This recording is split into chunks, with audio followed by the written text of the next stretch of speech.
Probably. I mean, I know a lot of the politics that goes on. I know who you're close to. I know the dynamic there. So that's my. But I think we go on CNN. Why is he going on CNN? That's not a good look.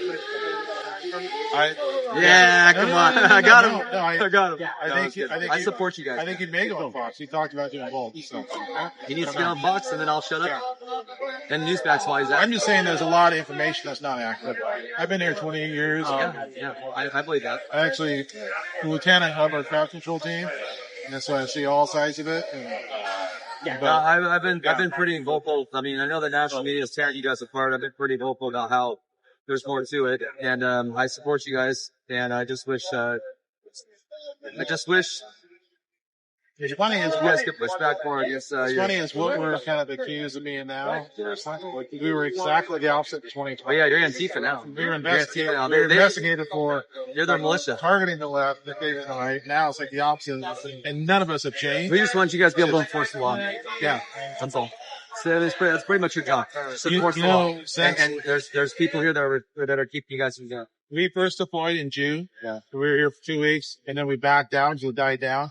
And we're so short-staffed. The city has all sorts of other crimes going on. But then we came back 2 weeks ago, and I think we've made around 50 arrests since.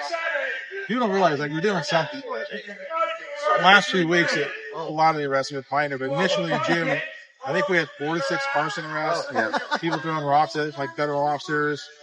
Pointing lasers, all sorts of different things. Well, I think if you guys didn't have the political constraints on you, I think if Chief Day had his way deep down and you guys had your way, then you guys wouldn't need the federal officers. Is that accurate? I mean, sorry, that was a gun shoot. No, I mean, like I respect all people, right? Regardless of my political affiliation, like as an officer, I'm completely neutral. Yeah, that's how you speak. And I don't care if I'm on the street, Richards County, Portland, I'm going to treat them the same, equally fairly. And so, like, you know, I mean, obviously there's a different amount of force used by them than us. Then we have, like, kind of our rules. But I'm not saying, like, our rules. Are they blocking your guys' at the No, I'm not judging. I'm just saying, like, I'm not saying we're handcuffed, but we can't do our job. We can use gas. We can use munitions. We have in June, we did use some munitions. And, you know, we made arrests. We get next to it. So I think if you guys were just allowed to do your job, the Portland wouldn't be where it's at. You wouldn't have these idiots making the city look bad. Well, I think your argument is 100% legitimate. We've heard that a lot around 2020, 2021, 2022. It hasn't changed. Well, it hasn't changed. I think what happened is.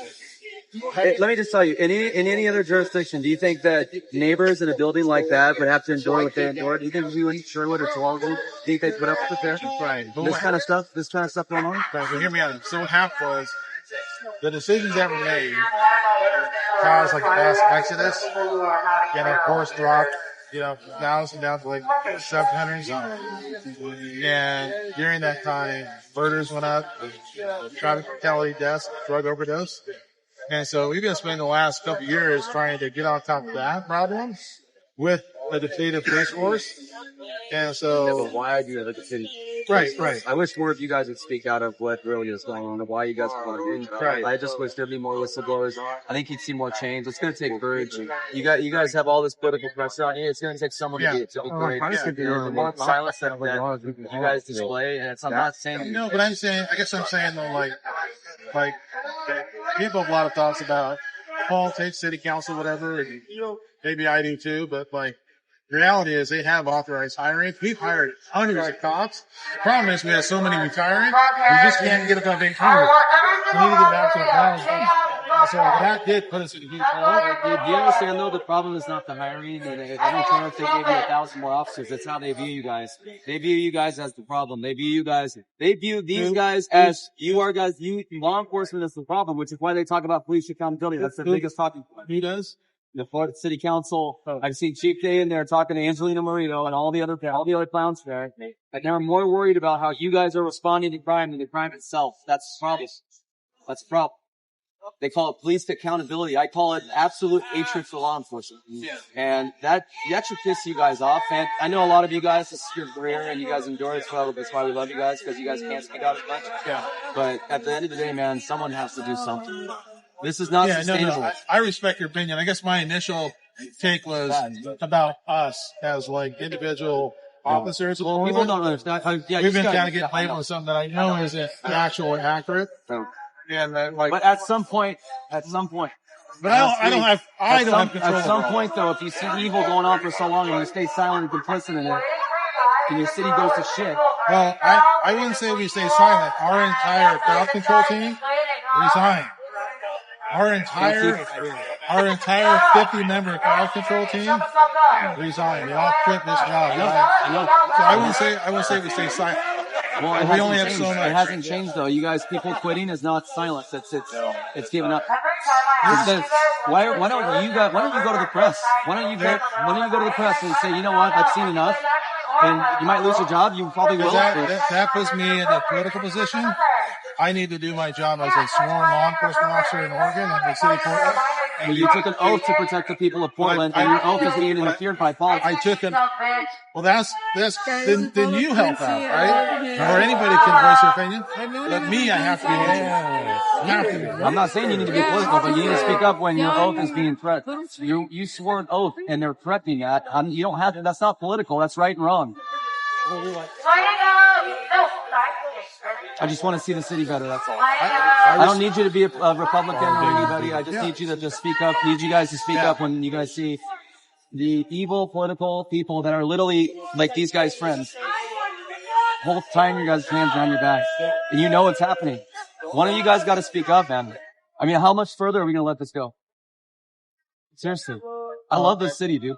I think come on. I think if you watch like all of Bob Day's press conferences and what he's done since he's taken the job, I mean, he's spoken up about a lot of things, and he's garnered a lot of support. I don't doubt that Bob Day was in 2020. Yeah, I don't doubt that Bob Day is a great guy. He probably is a great guy outside of law enforcement. But with the way I see him bow down to these people in the city council, that's not a leader. That's not a chief. That's someone that is complicit in allowing this bullshit to continue, man. How much more of this are you guys going to take for our whole city, for everybody just to move out? Just to be these guys left? I mean, no, that's not what Portland's about. Someone's going to have to die. They're going to murder someone down here. Jay Danielson already died. Yeah. I mean, but they keep going and going every night. I guess you're right. I get it. I'm not trying to minimize this and what's happening here. I also spent almost 15 years part of our gang enforcement team. And after everything that happened in 2020 and that team got defunded, this and that, our murder rate went from like 25 up to 100 for multiple years. Yeah. And that was like real death. It impacted families, individuals, the community, spouses, mothers, kids. That was super bad. And we're finally starting to get on top of that with the depleted police force. So I respect what you're saying. I just, as an officer, I just go back to the initial thing. I don't think for people to lump us into other stuff going on, it isn't really fair. Yeah, but a little bit of it's just, I don't think you guys are those things, but a little bit, you guys have to have some kind of accountability for allowing this all to happen, for allowing your chief to go out there, go on CNN, talk about all these guys like nothing's happening here. Everybody's just in costume.